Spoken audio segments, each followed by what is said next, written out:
Hello விவாஸ், இன்னைக்கான அரசியல் அப்டேட்டில் நாம் பார்க்க போகிற ரொம்ப ரொம்ப முக்கியமான ஒரு பரபரப்பான தகவல் என்ன அப்படின்னு பார்த்தீங்கன்னா, தற்போது 2026வது வருடத்தினுடைய சட்டசபை தேர்தல் முடிவுகள் அனைவரையும் வியப்பில் ஆழ்த்துச்சு அப்படின்னு சொல்லலாம். திமுகவாகட்டும், அதிமுகவாகட்டும், பாஜகவாகட்டும் அவங்களுடைய வாக்கு வங்கியில் மிகப்பெரிய அளவில் ஒரு சரிவை சந்திச்சிருந்தாங்க. விஜய் அவர்கள் பார்த்தீங்க அப்படின்னா மிகப்பெரிய அளவில் முன்னிலை வகித்து ஆட்சியை கூட்டணி அமைத்து கைப்பற்றியிருந்தார் அப்படின்னே சொல்லலாம். தற்போது பார்க்கும் பொழுது இந்த விவகாரம் அப்படிங்கிறது அனைத்து கட்சிகள் மத்தியிலையுமே ஒரு விதமான மாற்றத்தையும் ஒரு விதமான அதிர்ச்சியையும் ஏற்படுத்தி இருக்கக்கூடிய பட்சத்தில் ஒவ்வொரு கட்சியினரும் தங்களுடைய நிலைகளை நிலைநாட்ட பல்வேறு வியூகங்களையும் தந்திரங்களையும் இன்றளவும் செய்து கொண்டு தான் இருக்காங்க அப்படின்னு சொல்லலாம். அந்த வகையில் பார்க்கும் பொழுது தமிழகத்தில் பாஜக பார்த்தீங்க அப்படின்னா படுதோல்வி அடைஞ்சிருந்தது அப்படின்னே சொல்லலாம். இந்த நிலையில் தற்போது ஒரு கேள்வி ஒன்று எழப்பட்டிருந்தது. ஏன்னா இந்த சட்டசபை தேர்தலில் பாஜக முன்னாள் மாநில தலைவராக இருந்த அண்ணாமலை அவர்கள் போட்டியிடலை அப்படின்னு சொல்லப்பட்டது. அவர் போட்டியிடலை.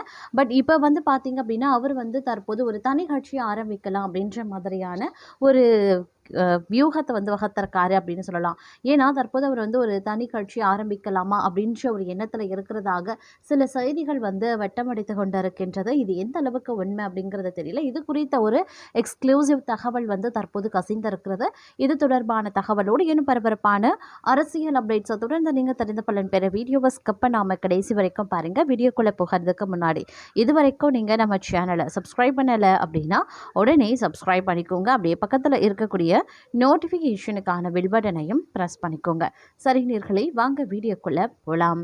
2026 தமிழக சட்டமன்ற தேர்தல் ஏற்பட்ட படுதோல்விக்கு அப்புறமா தமிழக பாஜகவில் மிகப்பெரிய மாற்றங்கள் நடக்க போகிறது அப்படிங்கிற பேச்சு வலுத்திருக்கக்கூடிய நிலையில் அண்ணாமலை தனி கட்சி ஆரம்பிக்க போவதாக தகவல்கள் உலா வருகின்றன.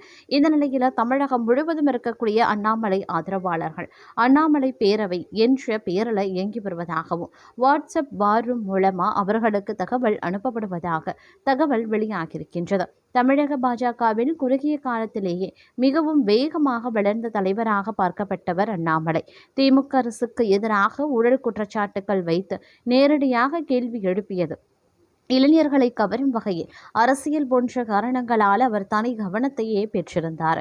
குறிப்பாக கடந்த மக்களவைத் தேர்தல்களுக்கு பிறகு தமிழகத்தில் பாஜக வளர்ச்சிக்கு முக்கிய காரணம் அண்ணாமலை என்ற கருத்து கட்சிக்குள் வலுப்பெற்றது. அதிமுக கூட்டணி இல்லாமலேயே பாஜக பல இடங்களில் கணிசமான வாக்குகளை பெற்றிருந்தது. சில தொகுதிகளில் 2ஆம் இடத்தையும் பிடித்திருந்தது. இதனால் அண்ணாமலையின் அரசியல் பாணி குறித்த தேசிய தலைமைக்கும் பெரிய எதிர்பார்ப்பு ஏற்பட்டதாகவே கூறப்பட்டது. ஆனால் சட்டமன்ற தேர்தலை முன்னிட்டு நிலைமைகள் மாறின. திமுகவை எதிர்கொள்ள அதிமுக கூட்டணி அவசியம் என்ற முடிவுக்கு டெல்லி பாஜக தலைமை வந்தது. அதிமுக தரப்போ அண்ணாமலை தலைமையில் கூட்டணி சாத்தியமில்லை என்ற கருத்தை தெரிவித்ததாக அரசியல் வட்டாரங்களில் பேசப்பட்டது. இதற்கு பிறகே தமிழக பாஜக தலைவராக இருந்த அண்ணாமலை அமைதியாக ஓரங்கட்டப்பட்டார் என்ற பேச்சும் எழுந்தது. அவருக்கு பதிலாக நயினார் நாகேந்திரன் பாஜக மாநில தலைவராக நியமிக்கப்பட்டிருந்தார். இந்த மாற்றம் நடந்தபோதே அண்ணாமலை ஆதரவாளர்கள் அதிருப்தி தெரிவித்தனர். கட்சிக்கு வேகம் கொடுத்த தலைவரை மாற்றுவது சரியான முடிவா என்ற கேள்வியையும் எழுந்தது. ஆனால் தற்போது டெல்லி தலைமை அதிமுக கூட்டணியை வெற்றியை தரும் என்ற நம்பிக்கையில் இருந்ததாக கூறப்பட்டது. ஆனால் தேர்தல் முடிவுகள் பாஜகவுக்கு அதிர்ச்சியை ஏற்படுத்தின. 27 தொகுதிகளில் போட்டியிட்ட பாஜக 26 இடங்களில் தோல்வியடைந்தது. சில இடங்களில் டெபாசிட் தொகையை கூட பெற முடியாத நிலை ஏற்பட்டது. இதனால் கட்சிக்குள் மீண்டும் அண்ணாமலை பெயர் பேசப்பட தொடங்கியிருக்கிறது. அதிலும் அண்ணாமலைக்கு அவர் விரும்பிய தொகுதி கூட ஒதுக்கப்படவில்லை என்ற தகவல் அவரது ஆதரவாளர்களை மிகவும் பாதித்ததாக கூறப்பட்டது. கட்சிக்காக உழைத்தவருக்கு இதுதான் மரியாதை என்று பலர் கேள்வி எழுப்பியதாகவும் சொல்லப்படுகிறது. இந்த சூழ்நிலையில தான் தற்போது அண்ணாமலை பேரவை என்ற பெயரில் தமிழகம் முழுவதும் மாவட்ட அளவில் வாட்ஸ்அப் குழுக்கள் உருவாக்கப்பட்டிருப்பது அரசியல் வட்டாரங்களில் கவனத்தை ஈர்த்துள்ளன. இந்த குழுவை வாரும் நிர்வாகிகள் தொடங்கியுள்ளதாக கூறப்படுகிறது. அந்த குழுவில் அண்ணாமலை தொடர்பான தகவல்கள், அவரது பழைய பேச்சுக்கள், அரசியல் கருத்துக்கள் மற்றும் எதிர்கால அரசியல் நகர்வுகள் குறித்து தொடர்ந்து பகிரப்பட்டு வருகிறது.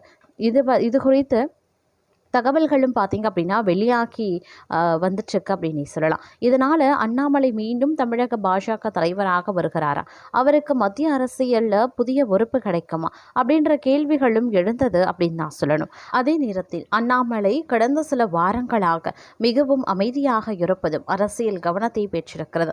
தேர்தல் தோல்வி குறித்து பெரிய அளவில் அவர் கருத்து தெரிவிக்கவில்லை, பொதுக்கூட்டங்களிலேயும் அதிகமாக பங்கேற்கவில்லை.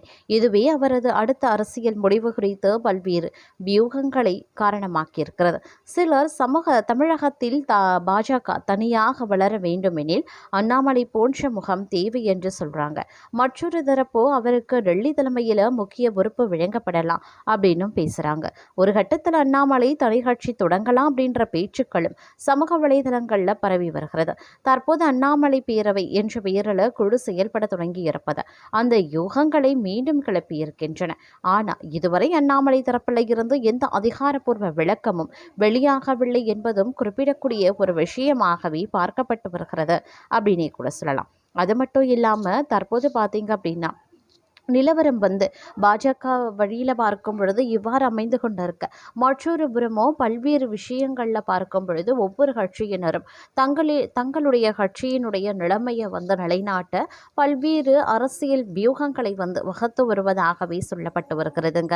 அதிலும் பார்த்தீங்க அப்படின்னா விஜய் என்ற சூறாவளி பிம்பம் இரு திராவிட கட்சிகளையும் உடைச்சிருக்கு. அதிமுகவை இரண்டா உடைச்சிடாச்சு. திமுக கூட்டணி கட்சியை அப்படியே பிச்சு எழுத்துட்டாரு அப்படின்னே கூட சொல்லலாம்.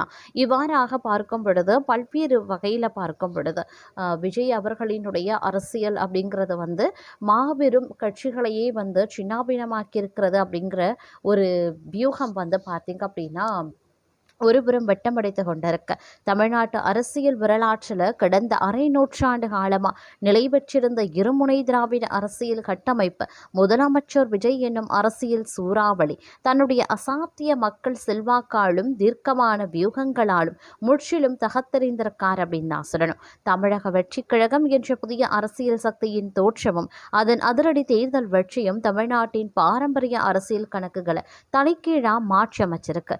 காலங்காலமாக தமிழகத்தை மாறி மாறி ஆண்டு வந்த இருபெரும் திராவிட கட்சிகளும் தாவேக்கா அப்படிங்கிற ஒற்றை பேரிடியின் தாக்கத்தை தாங்க முடியாம தங்களின் அஸ்திவாரத்தையே இழந்து தடுமாறும் வரலாற்று சிறப்புமிக்க சூழல் இன்று அரங்கேறி இருக்கின்றது அப்படின்னு நாங்க சொல்லணும். மறுபுறமோ தேர்தல் வியூகங்களாலும் பட பலத்தாலும் அசைக்க முடியாத கோட்டையாக தங்களை சித்தரித்துக் கொண்ட திராவிட முன்னேற்ற கழகத்தின் கௌரவமோ இந்த சூறாவளி பிம்பத்தால சுக்குநூறாக்கப்பட்டுள்ளது. திமுகவின் பலமாக பார்க்கப்பட்ட அதன் பிரம்மாண்டமான கூட்டணி கட்டமைப்பு, விஜய் வகுத்த ஆட்சியில் பங்கு, அதிகாரத்தில் பங்கு என்ற புரட்சிகரமான கொள்கை முழக்கத்தால் அப்படியே எடுக்கப்பட்டிருக்கிறது அப்படின்னு சொல்லலாம். திமுக தங்களை வெறும் ஓட்டு வங்கியாக மட்டுமே பயன்படுத்துகிறது என்பதை உணர்ந்து கொண்ட முக்கிய கூட்டணி கட்சிகள் தாவிக அரசு அமைந்த சமத்துவ பாதையை நோக்கிய அணிவகுத்து வந்திருப்பது திமுகவின் அரசியல் எதிர்காலத்திற்கு வைக்கப்பட்ட மிகப்பெரிய முற்றுப்புள்ளியாகவே தற்போது மாறி இருக்கின்றது அப்படின்னு நான் சொல்லணும். அது மட்டும் இல்லாமல்